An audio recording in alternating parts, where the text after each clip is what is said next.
सरकार केंद्र के कानून का इंतज़ार नहीं करेगी।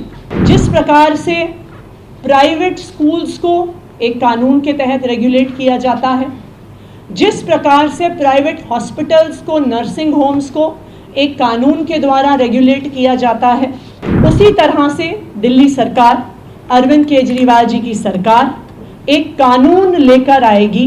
दिल्ली सरकार एक लॉन्ग टर्म सोल्यूशन के तहत एक कोचिंग इंस्टीट्यूट रेगुलेशन एक्ट लेकर आएगी।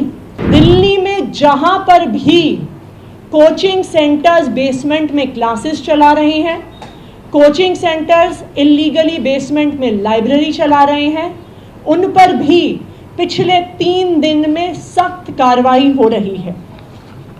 पिछले 3 दिन में राजेंद्र नगर, मुखर्जी नगर, लक्ष्मी नगर, प्रीत विहार एरियाज में कोचिंग सेंटर्स की बेसमेंट्स को सील किया गया है।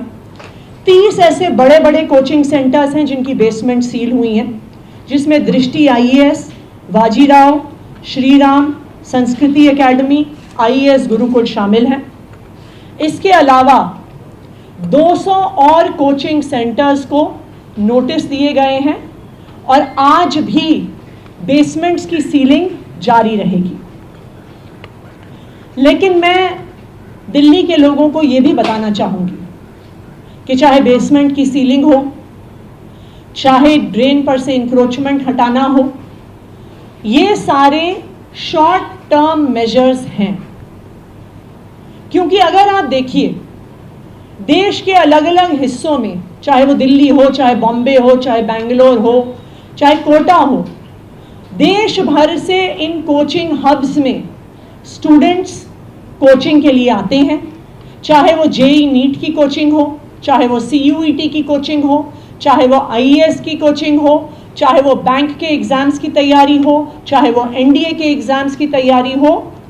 देश के अलग अलग सेंटर्स में ऐसे कोचिंग हब्स बने हुए हैं जहां पर हर तरह की इल्लीगल एक्टिविटी हो रही है, जहां से पेपर लीक्स की बात सामने आ रही है, जहां पर स्टूडेंट्स की सुसाइड की बात सामने आ रही है, और जहां पर जैसे हमने देखा कि इल्लीगल बिल्डिंग यूज़ की वजह से राजेंद्र नगर में इतनी बड़ी त्रासदी हो गई।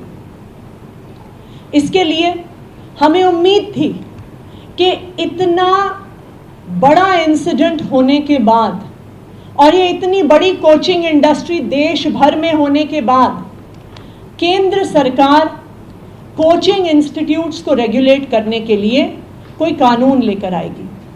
लेकिन हमें इस बात का दुख है कि केंद्र सरकार ऐसी देशव्यापी इंडस्ट्री को रेगुलेट करने के लिए, एक ऐसी इंडस्ट्री जहां पर पेपर लीक, जहां पर इलीगैलिटी, जहां पर स्टूडेंट सुसाइड, हर प्रकार की समस्याएं सामने आई हैं, इस इंडस्ट्री को रेगुलेट करने के लिए और इतनी इलीगैलिटी सामने आने के बाद भी केंद्र सरकार ने किसी भी प्रकार की रेगुलेशन को इंट्रोड्यूस नहीं किया। लेकिन दिल्ली सरकार केंद्र के कानून का इंतज़ार नहीं करेगी। जिस प्रकार से प्राइवेट स्कूल्स को एक कानून के तहत रेगुलेट किया जाता है, जिस प्रकार से प्राइवेट हॉस्पिटल्स को, नर्सिंग होम्स को एक कानून के द्वारा रेगुलेट किया जाता है, उनके इंफ्रास्ट्रक्चर की गाइडलाइंस बनती हैं, उनकी रेगुलर इंस्पेक्शंस होती हैं, उनको रिकग्निशन दी जाती है, उसी तरह से दिल्ली सरकार, अरविंद केजरीवाल जी की सरकार एक कानून लेकर आएगी जो दिल्ली में चल रहे सारे कोचिंग इंस्टीट्यूट्स, चाहे वो IAS, IIT JEE, NEET, CUET, NDA, किसी भी एग्ज़ाम्स की तैयारी करवा रहे हों, उन सबको रेगुलेट करने के लिए दिल्ली सरकार एक लॉन्ग टर्म सोल्यूशन के तहत एक कोचिंग इंस्टीट्यूट रेगुलेशन एक्ट लेकर आएगी। इसमें कई पक्ष शामिल होंगे। सबसे पहले इंफ्रास्ट्रक्चर रेगुलेशन, कि कितना मिनिमम इंफ्रास्ट्रक्चर है जो कि एक कोचिंग इंस्टीट्यूट के पास होना चाहिए। जिस तरह से स्कूल्स, नर्सिंग होम्स, सबको एक इंफ्रास्ट्रक्चर रिक्वायरमेंट दी जाती है, तो जो कोचिंग इंस्टीट्यूशंस का रेगुलेशन एक्ट आएगा उसमें कोचिंग इंस्टीट्यूट्स की इंफ्रास्ट्रक्चर रिक्वायरमेंट होगी। टीचर्स के क्या क्वालिफिकेशंस हैं ये स्पेसिफाई किया जाएगा। तीसरा, कोचिंग इंस्टीट्यूट्स की फीस को रेगुलेट किया जाएगा, क्योंकि ये भी एक परेशानी स्टूडेंट्स की सामने आई है कि बेइंतहा फीस इन कोचिंग सेंटर्स द्वारा ली जाती है। चौथा, इन कोचिंग सेंटर्स को मिसलीडिंग एडवर्टाइजिंग करने से रोका जाएगा। एंड लास्टली और मोस्ट इम्पॉर्टेंटली, ये जो प्रोसेस होगा जिससे कोचिंग सेंटर्स रेगुलेट होंगे, ये वन टाइम प्रोसेस नहीं होगा, regular inspections in coaching centres की करी जाएंगी। ये कोचिंग सेंटर्स रेगुलेशन एक्ट लाने के लिए हम आज एक कमेटी बनाएंगे। इस कमेटी में दिल्ली सरकार के अफसर होने के अलावा हम दिल्ली के अलग अलग हिस्से के कोचिंग सेंटर, कोचिंग हब्स जो हैं, चाहे राजेंद्र नगर, मुखर्जी नगर, लक्ष्मी नगर, इन कोचिंग हब्स के स्टूडेंट्स को भी शामिल किया जाएगा। और जो स्टूडेंट्स अलग अलग एग्ज़ाम्स की तैयारी कर रहे हैं, चाहे IAS का हो, चाहे CA का हो, चाहे नीट JEE के एग्ज़ाम्स का हो, उनको इस कमेटी में शामिल किया जाएगा।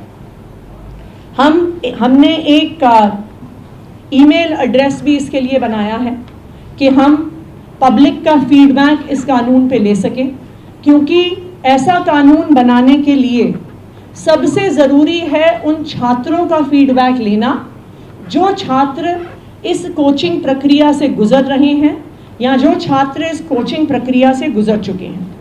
मैं ईमेल एड्रेस अनाउंस कर रही हूँ, coaching.law.feedback@gmail.com, coaching.law.feedback@gmail.com, coaching.law.feedback@gmail.com। इस ईमेल एड्रेस को हम न्यूज़पेपर और FM रेडियो के माध्यम से भी पब्लिसाइज करेंगे।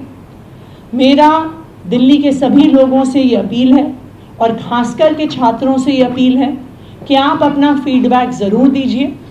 जो कोचिंग में स्टूडेंट्स पढ़ रहे हैं उनकी रिक्वायरमेंट के हिसाब से इस एक्ट को बनाया जाएगा, रेगुलेशंस को बनाया जाएगा। हमारा ये मानना है कि ऐसा कानून ही एक लॉन्ग टर्म सल्यूशन है इस प्रकार की इलीगैलिटी और इस प्रकार की इरेगुलरिटी जो कोचिंग इंडस्ट्री में चल रही है, उसको एक लॉन्ग टर्म सल्यूशन देने।